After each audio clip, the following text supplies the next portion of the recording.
The Republican-led Senate passes its budget, clearing a path for President Trump's tax cut plans. I want to get it by the end of the year, but I'd be very disappointed if it took that long. We'll discuss what obstacles lie ahead for the first tax overhaul in decades with White House Budget Director Mick Mulvaney. Then, as senators work on a bipartisan deal to fix Obamacare, I think as people read the bill, they'll see it doesn't bail out insurance companies. It avoids chaos. 19 states sue to keep up the health subsidies Trump cut. We'll talk exclusively with California Attorney General Javier Becerra, who is leading the charge. Then, the president stands side by side with Mitch McConnell in a show of unity after Steve Bannon declares McConnell enemy number one. We're probably now, I think, at least as far as I'm concerned, closer than ever before. We'll discuss the impact on the agenda with the Senate Majority Leader live on Fox News Sunday. And so he called 4 people the other day and expressed his condolences in the best way that he could. The White House Chief of Staff weighs in on the president's response to the deaths of 4 U.S. soldiers. We'll ask our Sunday panel how the issue has become political this week. Plus, so I was the first Republican woman press secretary.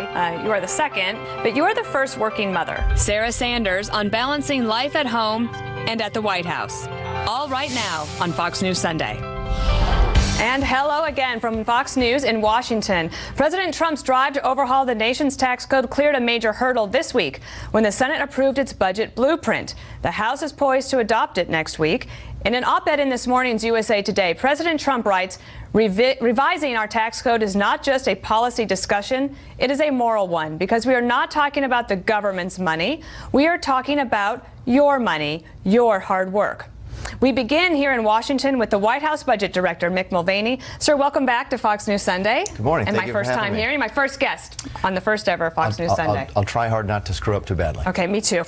So you must feel a lot better today than you did a week ago about the chances for tax reform. Very much so. We felt good last week, but not only did the Senate then pass the bill, we're hearing now that the House may go ahead and either take the Senate amendments or move very quickly to accept the Senate amendments, and we may save as many as 10 or 12 legislative days, which is a big deal. It sounds like it's not much when you're only here at the end of October, but in the congressional calendar, that's a long time, and it really does buy us some more time and some more opportunity to get this done before the end of the year. Well, especially because Treasury Secretary Mnuchin promised that the president would have a bill by December. Do you think that's realistic? I absolutely do. In fact, it got a lot more. If the House really does take the Senate budget when they come back on, I think it's Tuesday of this week, it absolutely moves the ball a lot further, a lot quicker towards that goal line. Another thing Secretary Mnuchin said is that the only thing not negotiable is the corporate tax rate, which you all in your proposal would be 20%, coming down from 35%. But if you had to negotiate on that number, would you? The 2 priorities from the very beginning for the president have been that middle taxpayers will pay less and it will be simpler for them. That's number 1. Number 2, that the corporate tax rate is going to come down. We wanted 15%. The House kept pushing and pushing. We're talking about 20. We'd love to get back down to 15% as we continue that negotiation. But those 2 things are sort of the foundation of the tax plan for the president. And I don't think the House really wants to negotiate those very much. I would agree, but there is some possible concern. Let's listen to House Freedom Caucus Chairman Mark Meadows, because he's got a little bit of concern about the possibility of a 4th bracket for high tax earners. Let's listen. I'm against having a top rate. If we're going to do that, then we need to just admit that at times that having a top rate for those that earn $1 million or more is maybe a political reality, but it doesn't necessarily boost the economy. So in the plan, right now there's 7 brackets, the plan would take it to 3, but in order to do the pay-fors, there's this possibility of a 4th tax bracket. Yeah, actually, that's a 5th rate. People forget that we actually have 4 rates now. It's 0, 12, 25, and 35, and there has been some discussion, mostly on the Hill, about adding that top bracket. What we've just said at the White House is, look, we're agnostic about that. It's not a big piece for us. If the House needs to add it to pass a great tax reform, that's great. If they don't, that's great too. It's not what's driving this for the White House. The conservatives have long believed, as I understand it, that taxes and high taxes depress economic growth and investment. So if it keeps creeping up, will it depress what you want to do? And our opinion of that has not changed. I guess what we're saying is, look, we want the very best tax package that can actually pass. And if there's things the House has to do or the Senate has to do to get that last vote or two to get across the finish line, that's up to them. That fifth bracket is not a priority for the White House. We're not pushing it. We don't necessarily even want it, but it's something that in the greater scheme of things, if the House and Senate tell us we have to take it, then we'll open it. So if that happened, do you think that Senators Schumer and Warren, who have complained that the tax plan doesn't do enough to tax the rich, do you think that they could come on board? No chance. In fact, I've asked a couple of Democrats if they'd ever vote to lower the corporate tax rate, and they told me no, which is just bizarre, Dana, since they've supported themselves bills in the past. In fact, some Democrat-supported bills that Schumer's talked about, I think Ron Wyden talked about, that actually lowered the corporate tax rate. President Obama talked about lowering the corporate tax rate. It's almost as if, since it's President Trump's administration and it's a Republican plan, now they're against it. They're in just say no mode. Yes. I do have a question. So I grew up in Wyoming and Colorado. Those are not high tax states. Right. And I've been trying to understand this issue about the state and local tax deductions. And this seems like it could be a big sticking point, where it's the big revenue raiser that in order to pay for the tax cuts, which I know you care about, but there's about 40 House Republicans who represent taxpayers in those high tax states like New York, California, lots of them in New England, and they're saying that this is a deal breaker for them. I hope it's not, because at foundation here, one of the things we're driving at is fairness.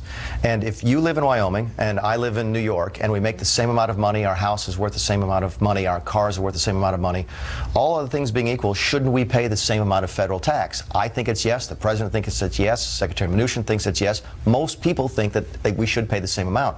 That's not the way our tax system works right now. Right now, if you live in Wyoming, all other things being equal, you pay more tax than someone who lives in New York. That's just not fair, and it's something we really are hoping to change, and we hope the House and Senate can accept that. But so some are saying, though, that those taxpayers in those states would end up actually disproportionately paying for the tax cut bill if this stays in there. Yeah, and that's, you have to be careful there, because one of the reasons it's so hard to do tax reform, and we haven't done tax reform on this scale since the 1980s, if ever, is that you can always sort of go in and look at one provision and say, oh, well, this is bad for this person, I can't vote for it. You have to look at it holistically. You have to look at the entire impact of the tax plan. I heard Governor Cuomo in New York say that this tax plan would raise taxes on every person in New York. That's just patently false. When you look at it as writ large, for example, doubling the standard deduction, most people aren't going to be interested in their state and local taxes deductions anymore because they're not going to take it. They won't have to. That's exactly right. Okay. So 36 years ago today, the U.S. national debt crossed $1 trillion for the first time. Today, it's $20 trillion. And I know you came to Washington, D.C. because you wanted to combat overspending.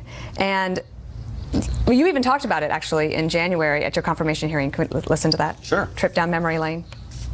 I believe as a matter of principle that the debt is a problem that must be addressed sooner rather than later. I also know that fundamental changes are necessary in the way Washington spends and taxes if we truly want a healthy economy. This must include changing our government's long-term fiscal path, which is unsustainable. Part of that also means taking a hard look at government waste and ending it.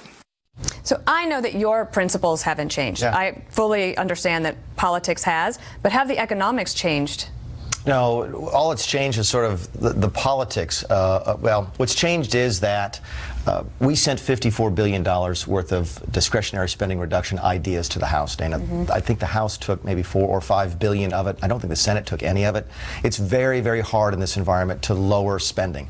So what we've done now is sit back and go, okay, how did we balance the budget in the 1990s? We did not cut our way to balance in the 1990s. We sort of restrained the growth of government so that government revenues, tax receipts, grew faster than expenditures. And that's what we're trying to do. We're not abandoning fiscal restraint by any measure. I would never do that. But we're sitting there and going, okay, if we can slow the expenditures but increase the revenues by growing the economy. As America gets wealthier, the families get wealthier, the government actually gets wealthier too. That's how we balanced the budget in the 1990s. It's how we're going to do it again today, but we need tax reform to do it. If you get the tax reform passed and the resulting economic growth that you project, would you try to revisit with President Trump your concerns about the growth of entitlement spending? In fact, I had a meeting with the president just the other day. We walked over some of the numbers as the deficit came out, the report of the deficit came out last week, about what's driving the deficit. And I actually said, look, here's where it is, here's where it isn't. And Mr. President, I'm going to come back to you again and want to talk to you about entitlement spending. And he said, look, I'm still not going to do it, but I'm happy to have the conversation. Same discussion we had in the spring. I promised people I wouldn't change Social Security. I'm not going to do it. I said, that's fine, but my job is to show you what that means.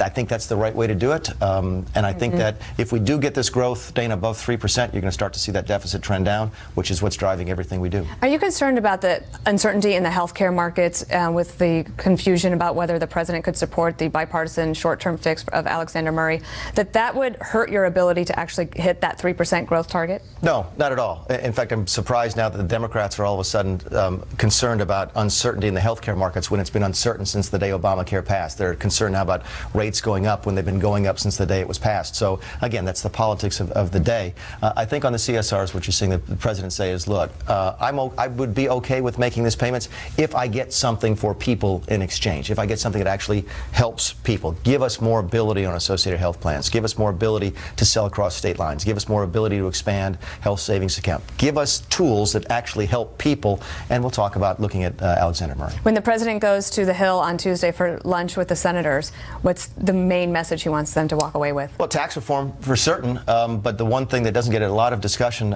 mostly in the media, is the lack of progress on our nominees.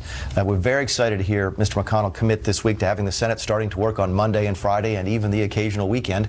And this is a House member, I sort of laugh when I hear that, that former House member. I think President Obama had twice as many of his confirmees in place at this point in his administration as we do. This is a Republican Senate with a Republican president. We need our people in place. Yeah, it seems like the Senate has done well confirming judges, but the rest of the government does need to be fulfilled. They've done a tremendous job on judges, but we do need them to start working more. Again, why? Because the Democrats are obstructing at every turn. They're obstructing people, Dana, who go on to get 80 or 90 votes, people who were never contentious in the first place. Everybody knows they're qualified. It's obstruction for the sake of obstruction, and we just need the Republicans to push it. And they probably get good headlines for it back in their own districts. All right. OMB Director Mick Mulvaney, thanks for being here. Thanks, Sam.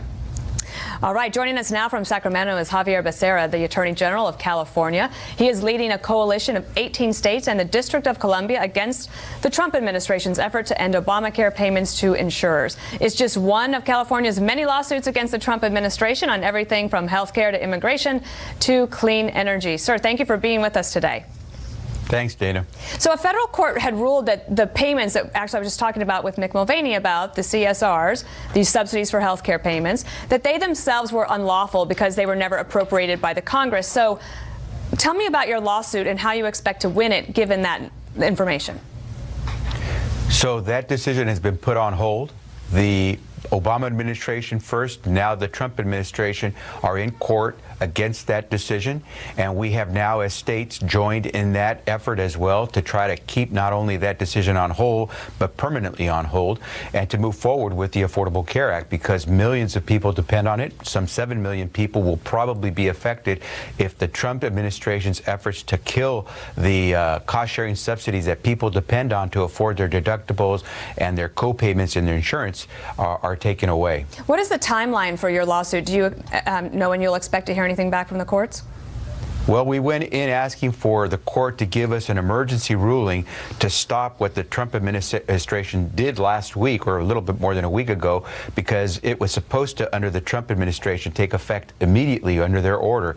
And we can't afford to have that kind of uncertainty. There are people who are day to day depending on their health insurance. There's someone, Rebecca in California, Modesto, California, mid-30s. She is a quadriplegic. She has constant visits to the doctor. She right now pays about $15 in co-payments for those visits. Without those co-payments being made, part of the ACA, well, guess what? Her payments go up to about $105 every visit.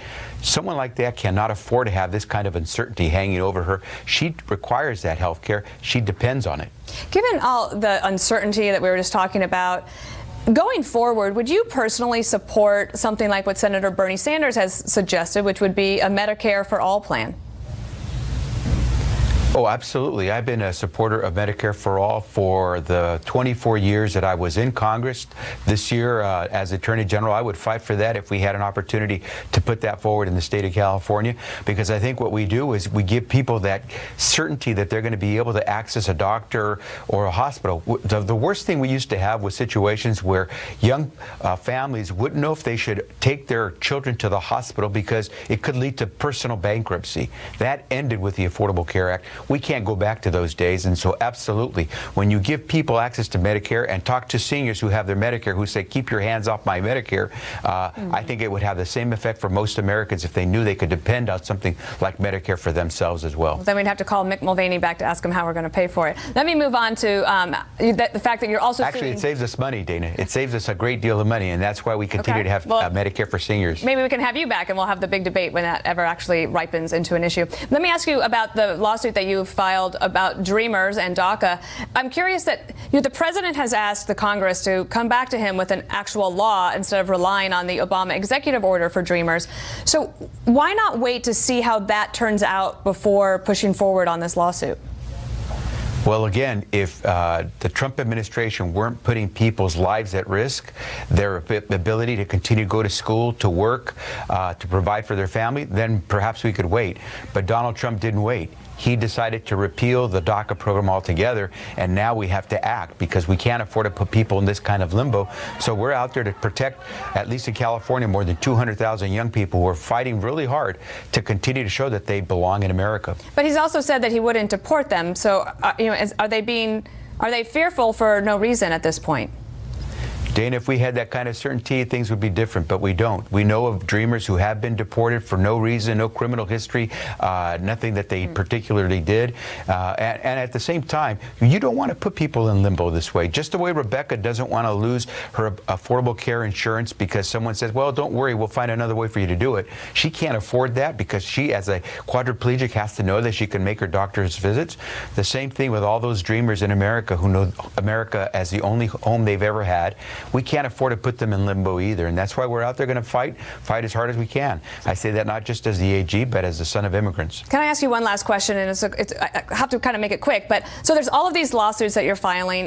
Since 2014, the number of Californians saying that they support seceding from the union has grown from 20% to more than a third. And this group, CalExit, now gathering signatures for a ballot initiative next year. In fact, Steve Bannon this week said that California is to President Trump what South Carolina was to Andrew Jackson. Are you comfortable with that sort of ballot language, even if it is not, if it's unconstitutional? Would you allow it to be on the ballot? Well, we all get to express ourselves. There's certain people in California who are frustrated with this administration constantly taking digs and hurting California. But I will tell you this, California is the economic engine of the United States of America. We on our own as a state could be the 6th economic power in the world. The U.S. needs California as much as I believe California needs to be part of the United States. We'll do everything we can to be the leading force for this country. Rather than be out of it, I think we could continue to be the leader in it. All right. Thank you, Mr. Becerra. I appreciate you joining us. Thanks, Dana. All right. Have a good day. Up next, Senate Majority Leader Mitch McConnell on his united front with President Trump, despite the gridlock blocking much of the president's campaign promises.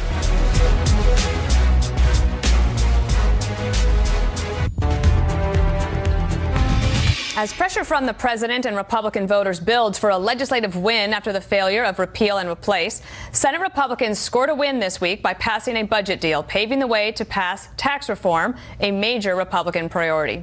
Joining us now from Louisville is Senate Majority Leader Mitch McConnell. Sir, thank you for being here today. Good morning. So the first 9 months of the year did not produce the legislative wins the president expected. With the passage of the budget bill and now on to tax reform, do you get a sense that Republicans can sort of taste victory? Well, tax reform is important. 31 years ago today, Ronald Reagan signed a comprehensive tax reform. We intend to accomplish that between now and the end of the year. But, you know, the suggestion that the president hasn't been able to change a lot of things is simply not true. We have the Supreme Court with Neil Gorsuch, other court nominations coming through, new people in the agencies who are dealing with the regulatory rampage of the last 8 years.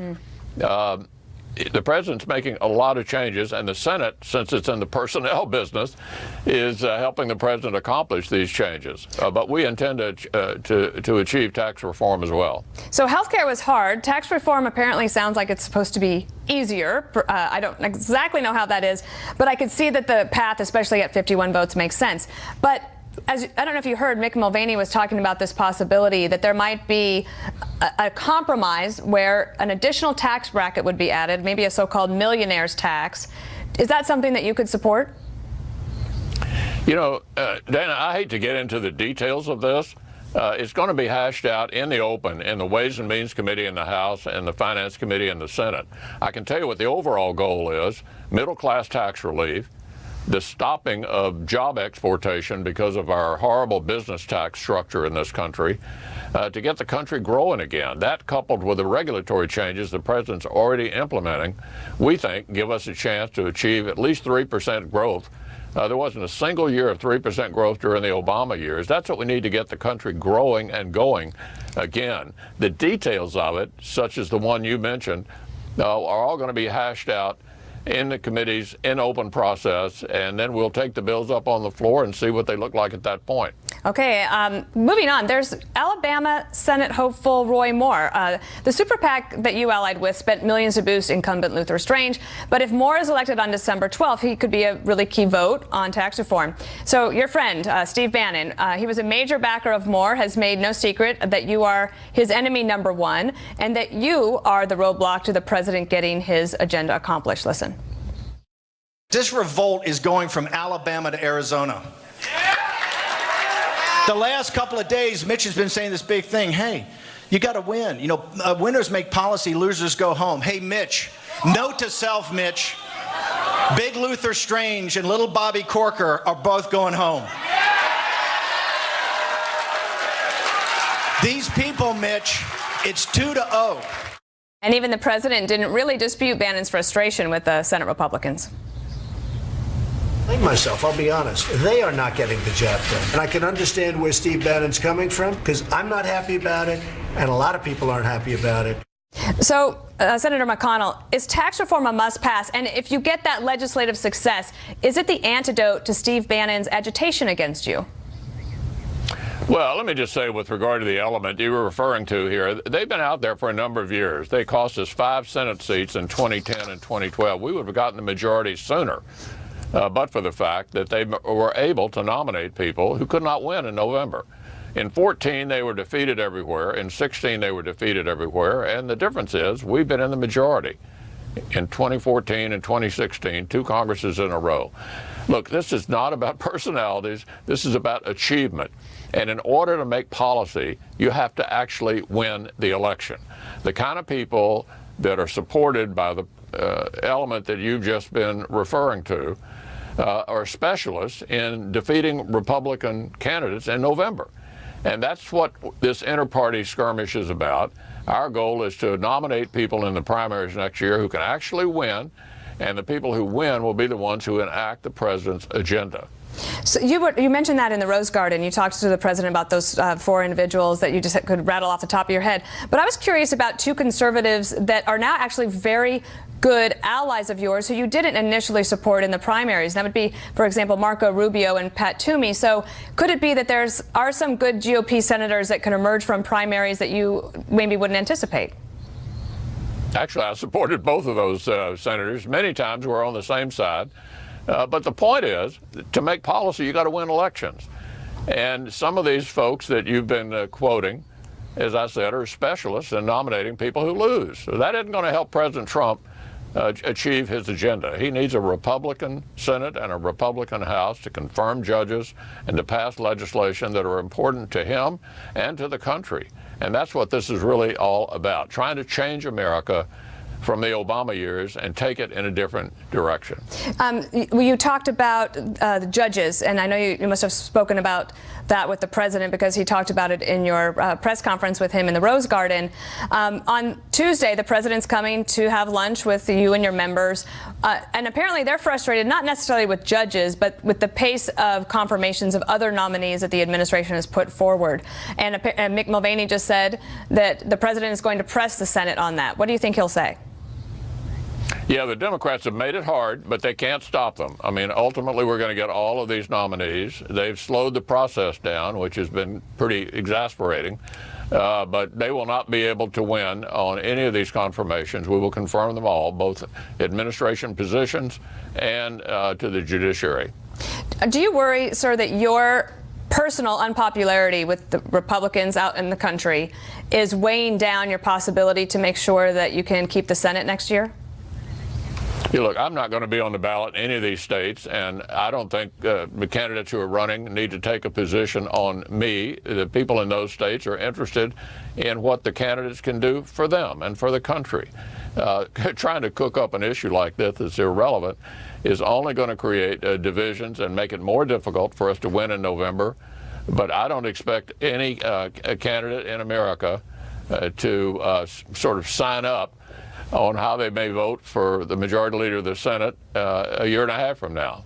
So a last question for you is on a different topic. There's a looming issue of possible regulation of the Silicon Valley giants, which have largely grown because of a lack of federal regulation and interference. Do you think that that could be about to change under President Trump and a Republican Congress? I don't know. I mean, I think all of these areas we need to take a look at, and I think it's in the early stages of trying to figure out what the way forward is. All right. Senator McConnell, thank you so much for being here with us this morning. Always good to speak with you. Okay. Thank you. Right. Up next, we will bring in our Sunday group to weigh in on the path ahead for tax cuts, what it could mean for the middle class, economy, and jobs.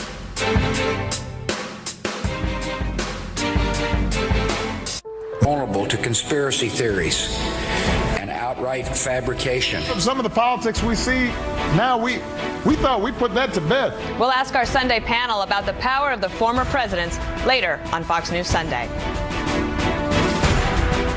Other people.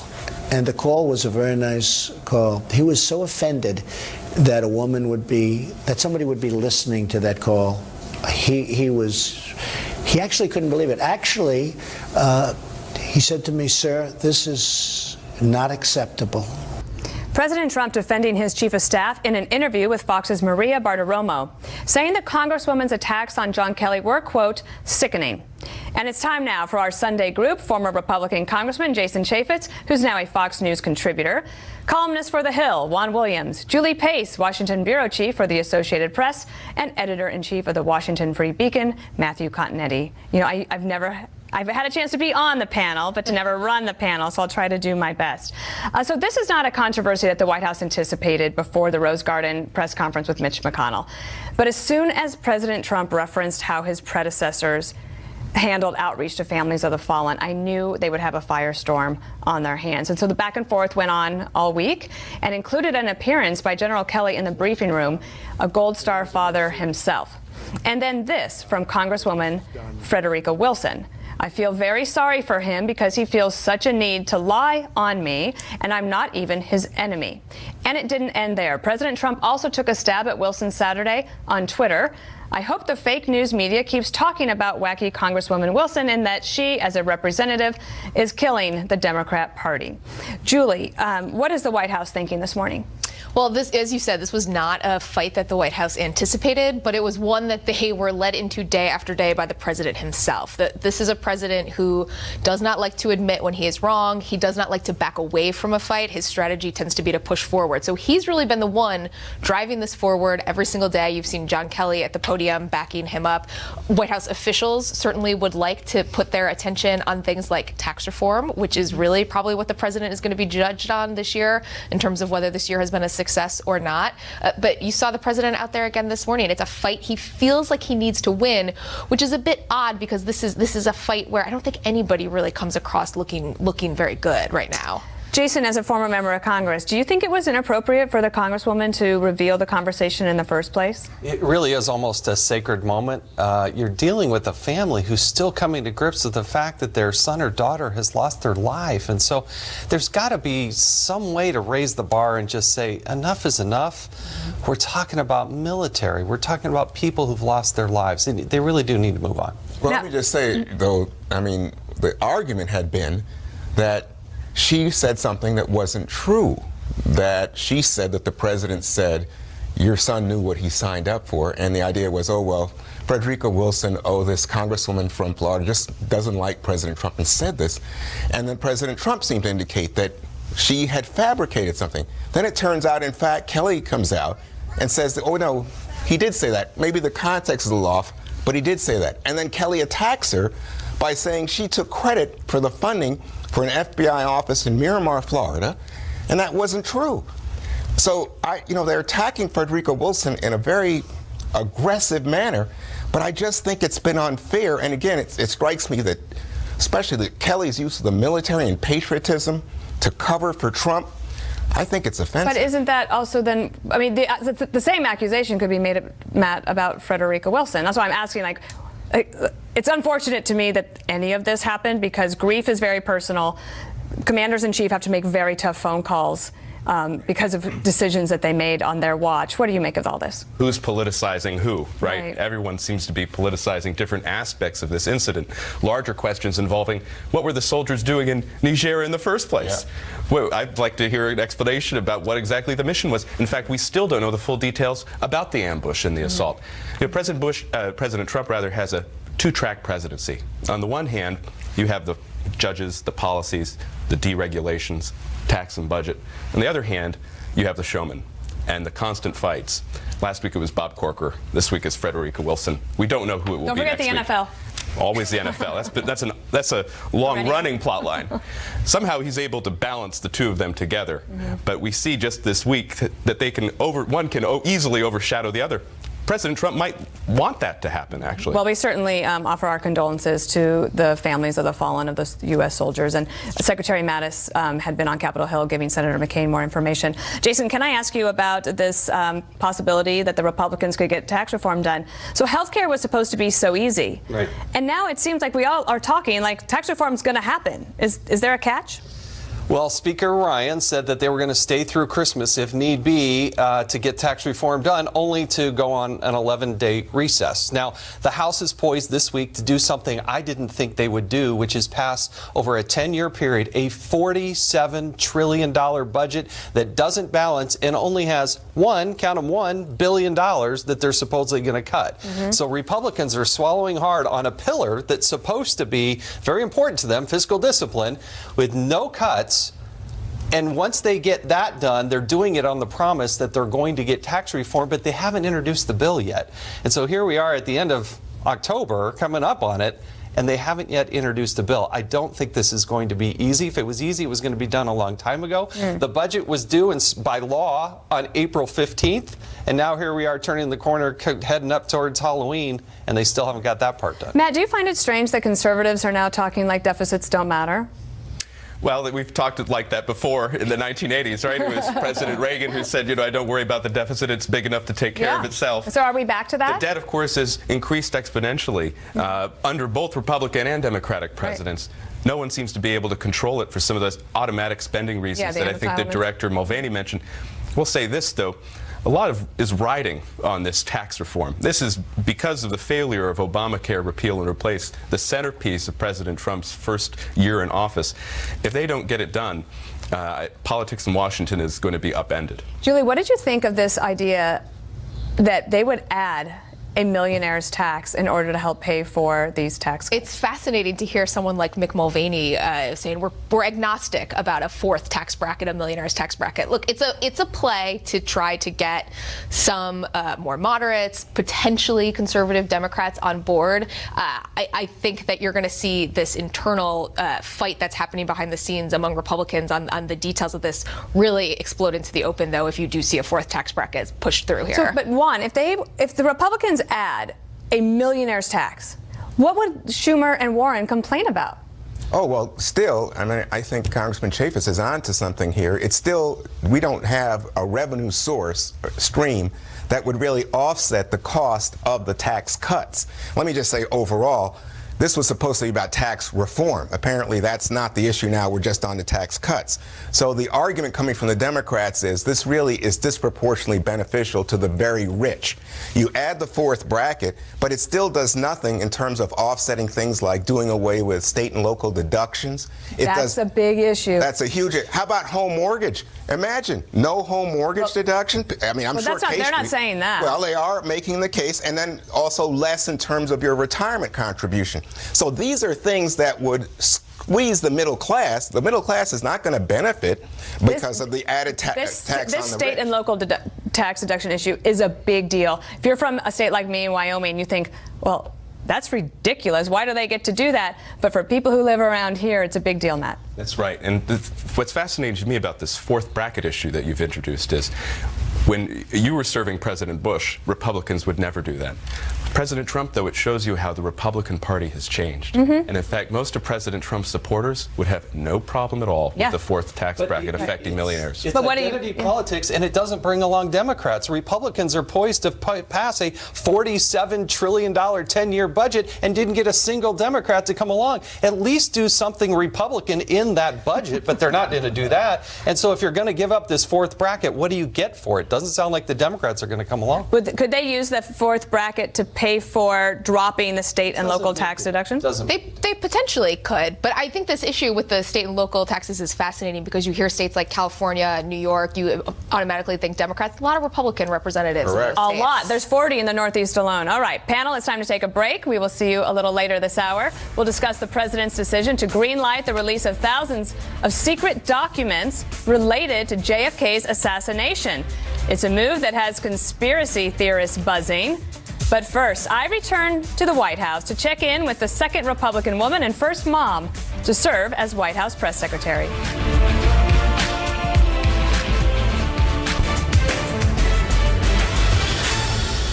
A live look at 1600 Pennsylvania Avenue here in Washington, where I had the privilege to serve as press secretary for President George W. Bush. Earlier this week, I returned to my old stomping grounds to sit down with the current press secretary, Sarah Sanders. What is your first news memory, and did it affect any of your education or career choices? The first one that comes to mind would probably be when my dad ran for the U.S. Senate in 1992. I was 9 and he lost. It was a devastating night for our family, and I remember just the impact. It certainly gave me a greater appreciation for when you win versus when you lose. When he decided to run again, did you, as a kid, did you not want him to? At that age, it seemed fun and fascinating. When most kids were going to summer camp, I was doing like the Arkansas Festival circuit. And so I thought it was all great, and I loved the campaign aspect from a really early age, and I was excited for him to be Your part of dad that told race. me that you had a desk, like an office, when you were 4 years old. I did. It was actually in his office. So he had the big like credenza, and underneath that bottom part, I would keep all of my own supplies, my tape and glue and scissors, and make wonderful masterpieces, I'm sure. I was the first Republican woman press secretary. You are the second. You are the third woman overall. But you are the first working mother to ever have this job. In this job, everybody sees you all the time. We know that you're working 24/7. So how do you balance it all? I think one of the biggest things is the moments that I do have with my kids, I have to be really present. I try to put my phone away and fully focus on the time that I have with them. And I try to block out specific time, whether it's early in the morning. I think it's probably a blessing I have early risers. People always ask, what's the hardest thing about your job? For me, it's being away from my family. Right. The other part is having an incredible partner. My husband is supportive, and he puts up with all of this and helps keep all of us afloat, and I couldn't do it without having him as that support system to get through each day. In my book, I wrote that my favorite piece of advice is that choosing to be loved is not a career-limiting decision. And was he your boss at some point? No, I was actually his boss. You were his boss. Okay. I was his boss. I think that some people imagine that if they ever want to have this job, that it's this magical moment and a real Cinderella story, and the stars come out and there's a band, and it's like everyone is so excited. And that certainly was not my experience. There was no band, I can assure you. And there for was no band. you didn't really have any time for a honeymoon. It was just hit the ground running. Yeah, so it all happened within about a 4-hour period. I loved the deputy job. It was great. I found that in the deputy position, that's when you get to know the commander-in-chief very well. In a little bit more of a relaxed setting, possibly. I think any job in the White House is incredible. And I've always said if I ever walk into the building and I'm not in awe of being here and being part of it, then I've been here too long and it's time to go. Mm-hmm. Thankfully, I still feel a sense of reverence every time I step into the building, certainly every time I step into the briefing room, and I hope I never lose that. Yeah. I used to say a little prayer of thanks and gratitude every morning as the Marine opened the door. And I also say a little prayer of God help me every day right before walking into that room. So recently in the Atlantic magazine, Glenn Thrush said he thought the administration's apparent tension with the press was overstated. Would you agree? No. I know Glenn well, but I think that there's always going to be tension between whatever administration is in place at that time with the White House press corps. But I do think that there is a heightened tension, certainly between this administration and the press. Hold on. I allowed you to finish. I think you can see that in the coverage. I mean, I've been around press and worked in politics my entire life, and I've never experienced the level of kind of hostility that I think we see day to day. On the day of the Las Vegas massacre, that was the first day of my new show, The Daily Briefing. And so we were covering your briefing, and Ari Fleischer, a former press secretary as well, was on as my guest. And we watched you. The memory of those who displayed the ultimate expression of love in the midst of an unimaginable act of hate will never fade. Showing that emotion was important, and it's not always easy to do at the podium. You want to, I think, project strength, certainly from an administration standpoint. But I think at that moment, the country was broken. And I felt like it was an appropriate time, if ever, to show the emotion of that situation. But the biggest thing I wanted to do was talk about the spirit of our country. And I wanted to make sure to communicate that. Like me, you were student body president, but unlike me, you come from a political family. Do you think you ever see yourself running for office? I don't think so. I never like There's to an say, opening. I never like to say never because it'll come back to bite you. Every time I think I have a perfect plan for my life, God tells me otherwise, and so I never really envisioned sitting here having this conversation with you, not even as far back as maybe 2 years ago. And so never say never, but I don't think that's part of the master plan for me. But again, right now it's one day at a time and trying to do the best I can. Our thanks to Sarah. Up next, two former presidents from two different parties weigh in on the state of politics today. But first, Sarah and I went outside the West Wing for a lightning round, including her most embarrassing moment on the job so far. What time do you wake up? Usually about 5:15. On your own or with an alarm? With an alarm and usually a child. What is the last thing you read before bed? Usually the last work emails of the day. Marine One or Air Force One? I think Marine One. It's a little bit more special. It's a smaller group, so it's pretty exciting. Coffee? Lots. Your most embarrassing moment as White House press secretary so far? Oh, when they had a bring your child to work day. I just brought my middle son, Huck, who's 4 now, and I'd gone into the Oval to explain to the president he was going to go out and take a picture with all the kids. So I'm in there walking him through, you're going to go out, you're going to take the picture, you'll come back in. And I look up and I see the bushes in the rose garden like violently shaking. And then I see a little blonde head pop up. And then I see my son's face peeking into the window of the Oval. And the president's like, there's a little boy in the bushes. And I'm just like, yeah, That'd be mine. That's my son.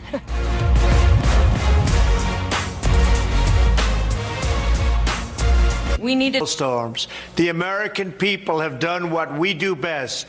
We came together, we helped one another, and through it all, we remained resilient. President Trump joining via video message as all 5 former living U.S. presidents stand on one stage raising funds for hurricane relief. United, for a night at least. Yet just on Thursday, in 2 separate speeches, both former presidents, Bush and Obama, made remarks largely perceived as against the current White House. Discontent deepened and sharpened partisan conflicts. Bigotry seems emboldened. Our politics seems more vulnerable to conspiracy theories and outright fabrication. Do you want a politics of division and distraction? Or do you believe in a better kind of politics? One where we work together and listen to each other and move this country forward.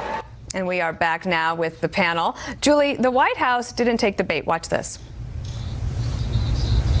Does the White House feel it's appropriate for past presidents to be critical of the sitting president? And when was the last time President Trump spoke to President Bush? I'm not sure the last time they spoke, but our understanding is that those comments were not directed towards the president.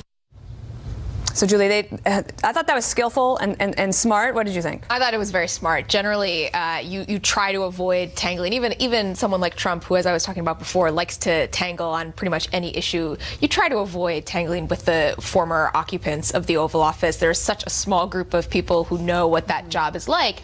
I do think it was remarkable that both Bush and Obama, in these separate set of remarks, came out, said fairly similar things, expressed concerns about divisions in the country. President Bush has been so careful about weighing in politics for almost a decade now, and Obama has chosen his spots pretty carefully. Matt, I have a theory that if President Bush had given that same speech about values he has long held, if he'd given it in October 2014, that the media would have said that it was against President Obama for leaving Iraq too soon, not having America's be the front leader in the world, for dividing America.